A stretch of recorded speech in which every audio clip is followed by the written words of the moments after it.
Hello दोस्तों, नमस्ते। आज की कहानी का नाम है हमारी मकान मालकिन। हम किराए के घर में रहते थे। हमारी मकान मालकिन एक विधवा स्त्री थी और उनकी उम्र लगभग 45 साल होगी। वे बहुत अच्छी और हम हंसमुख स्वभाव की थी।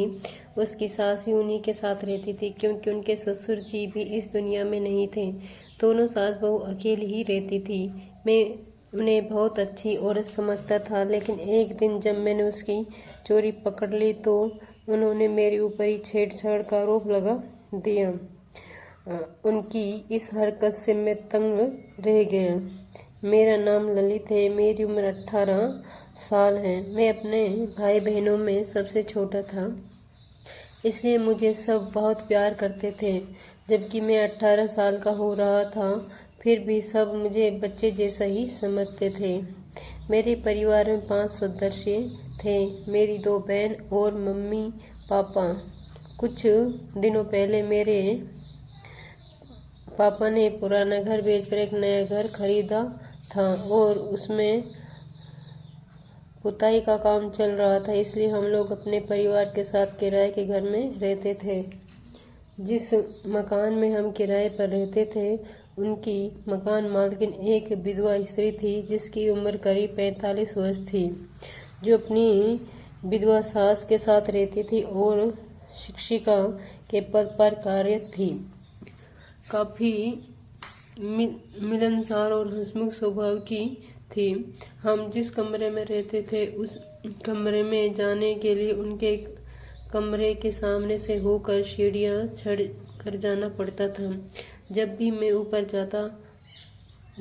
जाता है या नीचे उतरता तो वे अक्सर मुझे मिल जाती और बात करने लगती थी। कभी कभी मुझे उनके घर पर एक आदमी भी आता जाता दिख जाता था, लेकिन मैं सोचता कि उनका कोई रिश्तेदार होगा। मुझे क्या लेना देना है। उनके कमरे का दरवाजा हमेशा खुला रहता था और जब बंद रहता तो अंदर से किसी आदमी के हंसने बोलने की आवाज़ आती रहती थी।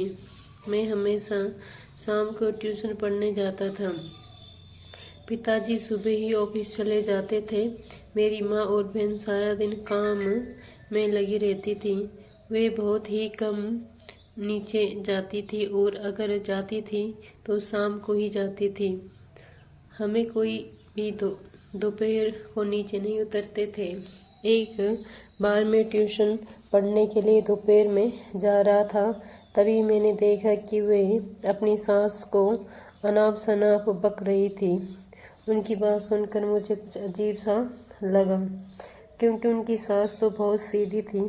वे कभी किसी से कोई बात नहीं करती थी, हमेशा चुपचाप अपनी कुर्सी पर बैठी रहती थी। आंटी जी को शायद पता नहीं था कि मैं अब दोपहर को ट्यूशन पढ़ने जाने लगा हूँ।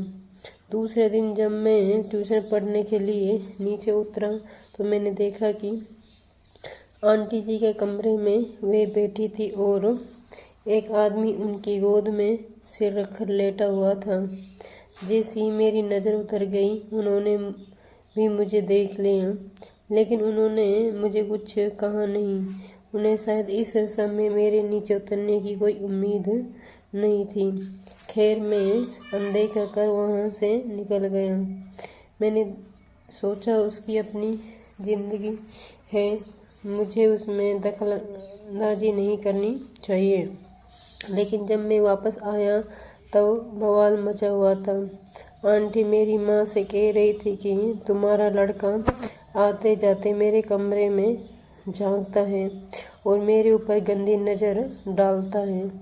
मेरे घर वाले मुझे अच्छी तरह से जानते हैं, इसलिए उन्होंने भरोसा तो नहीं किया, लेकिन हाँ, आंटी ने चिल्ला कर सारा मोहल्ला इकट्ठा कर लिया था और कहने लगी कि मेरे रुपये भी चोरी हो गए हैं। मैंने कल ही 50,000 बैंक से निकाले थे और तुम्हारे लड़के को ये मालूम था कि मेरे पास 50,000 हैं, क्योंकि जब मैं कल बैंक से आ रही थी तो ये मुझे रास्ते में मिला था।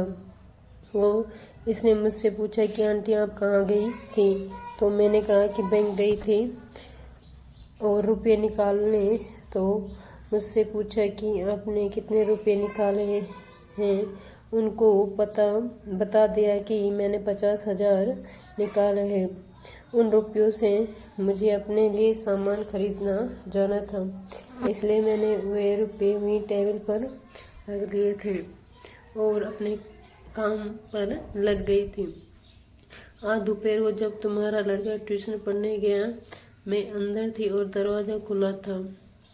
उसने वहीं टेबल पर से रुपये चुरा लिए।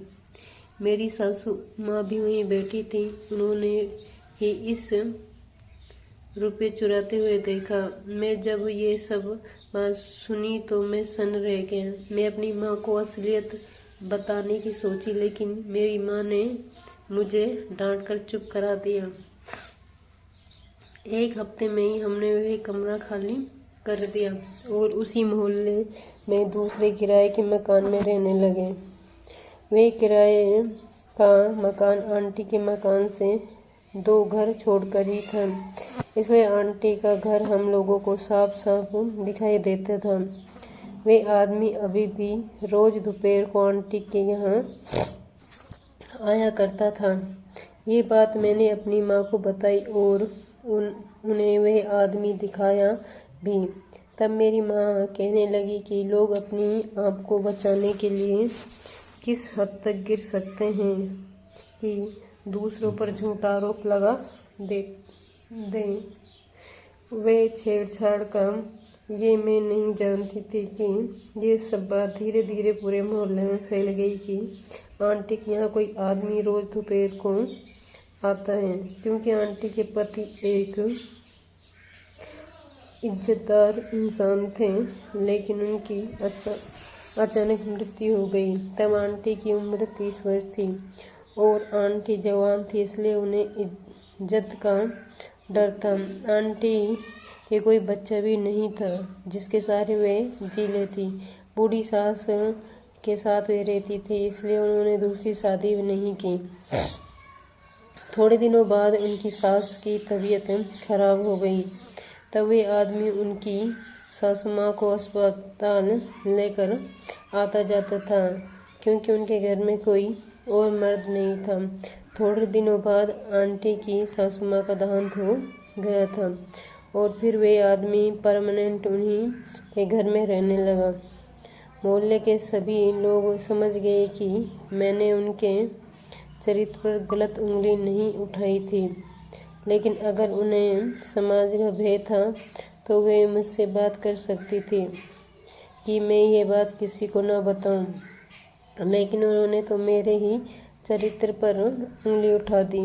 एक दिन मैं यूं ही बाजार गया कि मुझे वहाँ आंटी मिल गई और मुझसे बोली, बेटा मुझे माफ़ कर दो, मैंने तुम्हारे ऊपर इतना बड़ा आरोप लगाया, लेकिन मैं क्या करती। तुम जानते हो मेरी सास मेरा रहना मुश्किल कर देती है, इसलिए खुद को बचाने के लिए मुझे ये कहानी बनानी पड़ी। लेकिन मुझे इस बात का बहुत दुख है। मैंने सोचा ऐसे लोगों से दूर ही रहना बेहतर है। दोस्तों, अगर ये कहानी आपको पसंद आई हो तो कृपया लाइक कीजिए, शेयर कीजिए। चैनल पर नए हैं तो कृपया चैनल को सब्सक्राइब कीजिए।